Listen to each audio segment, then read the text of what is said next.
Iran Israel युद्ध में America की सीधी एंट्री के बाद एशिया और यूरोप पर तबाही का साया मंडरा रहा है। दुनिया का सबसे अहम तेल मार्ग यानी 33 किलोमीटर चौड़ा होर्मुज जलडमरू मध्य बंद होने की कगार पर है।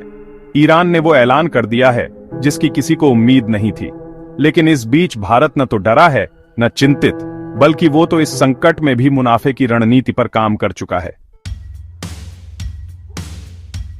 भारत के तेल भंडार भर चुके हैं और अब तो स्थिति यह बन चुकी है कि भारत दुनिया को तेल निर्यात करने की स्थिति में आ गया है। जब पूरी दुनिया ऊर्जा संकट से कराहेगी, तब भारत अपने भंडार खोलकर खरबों रुपए कमाने की स्थिति में होगा।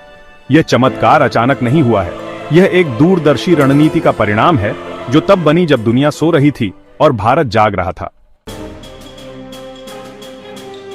इस वक्त जब ईरान और इजराइल के बीच तनाव सुलग रहा है, अमेरिका की एंट्री ने हालात को विस्फोटक बना दिया है। अब ईरान ने वो कदम उठाने की तैयारी कर ली है जो अब तक सिर्फ चेतावनी तक सीमित था, होर्मुज जलडमरू मध्य को बंद करना। यह वही जगह है जहां से दुनिया का लगभग 25% तेल गुजरता है। इस रास्ते को रोकना मतलब पूरी वैश्विक अर्थव्यवस्था की नसों को काट देना। और यह कोई कल्पना नहीं, बल्कि ईरान की संसद ने बाकायदा प्रस्ताव पास कर दिया है। अब सिर्फ सुप्रीम नेशनल सिक्योरिटी काउंसिल की अंतिम मुहर बाकी है, जो किसी भी पल लग सकती है। अब जरा सोचिए, यह छोटा सा जलमार्ग इतना अहम क्यों है? यह फारस की खाड़ी को अरब सागर से जोड़ता है और दुनिया के सबसे बड़े तेल टैंकर और एलएनजी जहाज इसी मार्ग से गुजरते हैं। इसका सबसे संकरा हिस्सा सिर्फ 33 किलोमीटर चौड़ा है और ईरान की नौसेना, मिसाइलें और ड्रोन इसे चुटकियों में बंद कर सकते हैं। एक बार यह मार्ग बंद हुआ तो वैश्विक शिपिंग कंपनियां अपनी अरबों रुपये की संपत्ति को इस युद्ध क्षेत्र में भेजने का जोखिम नहीं उठाएंगी। और उसी दिन तेल की कीमतें एक ही झटके में 50 से 100 अमेरिकी डॉलर प्रति बैरल तक उछल सकती हैं। दुनिया भर के शेयर बाजार धड़ाम हो जाएंगे। फैक्ट्रियां बंद होंगी, ऊर्जा की कमी से उत्पादन रुकेगा, बेरोजगारी बढ़ेगी और महंगाई की रफ्तार आसमान को चीर देगी। यह डोमिनो प्रभाव पूरी वैश्विक व्यवस्था को हिला देगा। अमेरिका तो शायद फिर भी बच जाएगा, क्योंकि उसके पास खुद का तेल उत्पादन और विशाल रणनीतिक भंडार हैं।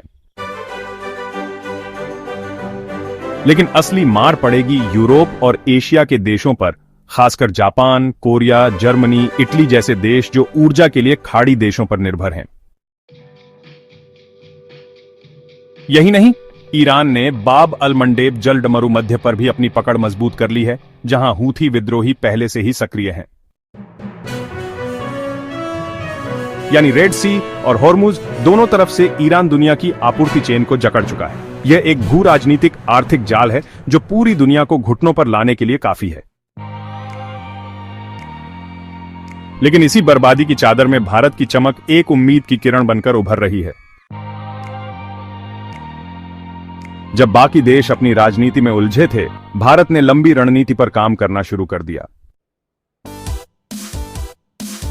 प्रधानमंत्री नरेंद्र मोदी के नेतृत्व में भारत ने 3 स्तरों पर मास्टर स्ट्रोक चलाए।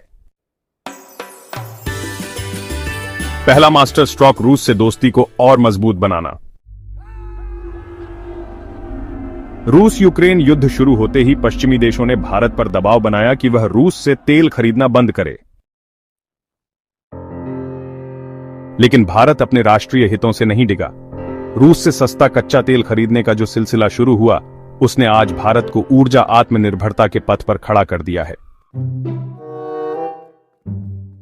जून 2024 के बाद से भारत रोजाना लगभग 22 लाख बैरल कच्चा तेल रूस से आयात कर रहा है।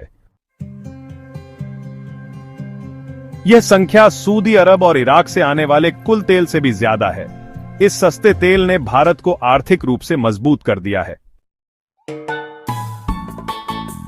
दूसरा मास्टर स्ट्रोक आपूर्ति के विविध स्रोत।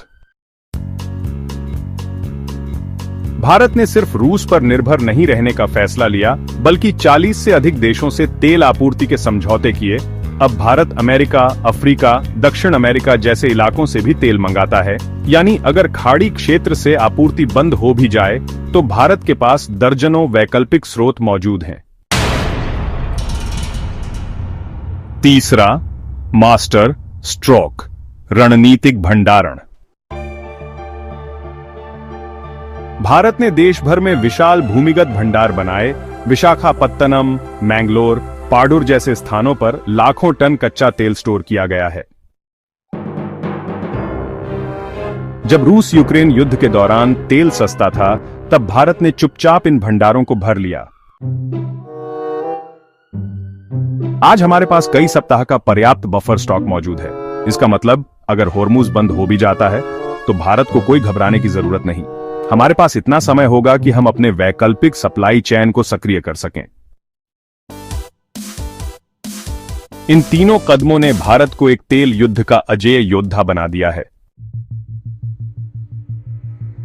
जब पूरी दुनिया तेल के लिए लाइन में खड़ी होगी, भारत उन्हें तेल बेचकर खरबों रुपए कमा सकता है। भारत अब सिर्फ आत्मनिर्भर नहीं बल्कि एक वैश्विक सुरक्षा प्रदाता भी बन सकता है।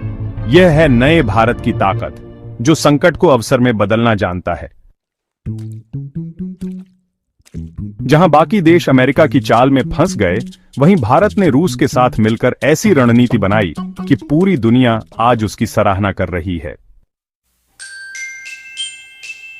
केंद्रीय पेट्रोलियम मंत्री हरदीप सिंह पुरी खुद कह चुके हैं, हमारे पास विविध आपूर्ति स्रोत हैं और पर्याप्त तेल भंडार भी, इसलिए भारत को चिंता करने की जरूरत नहीं।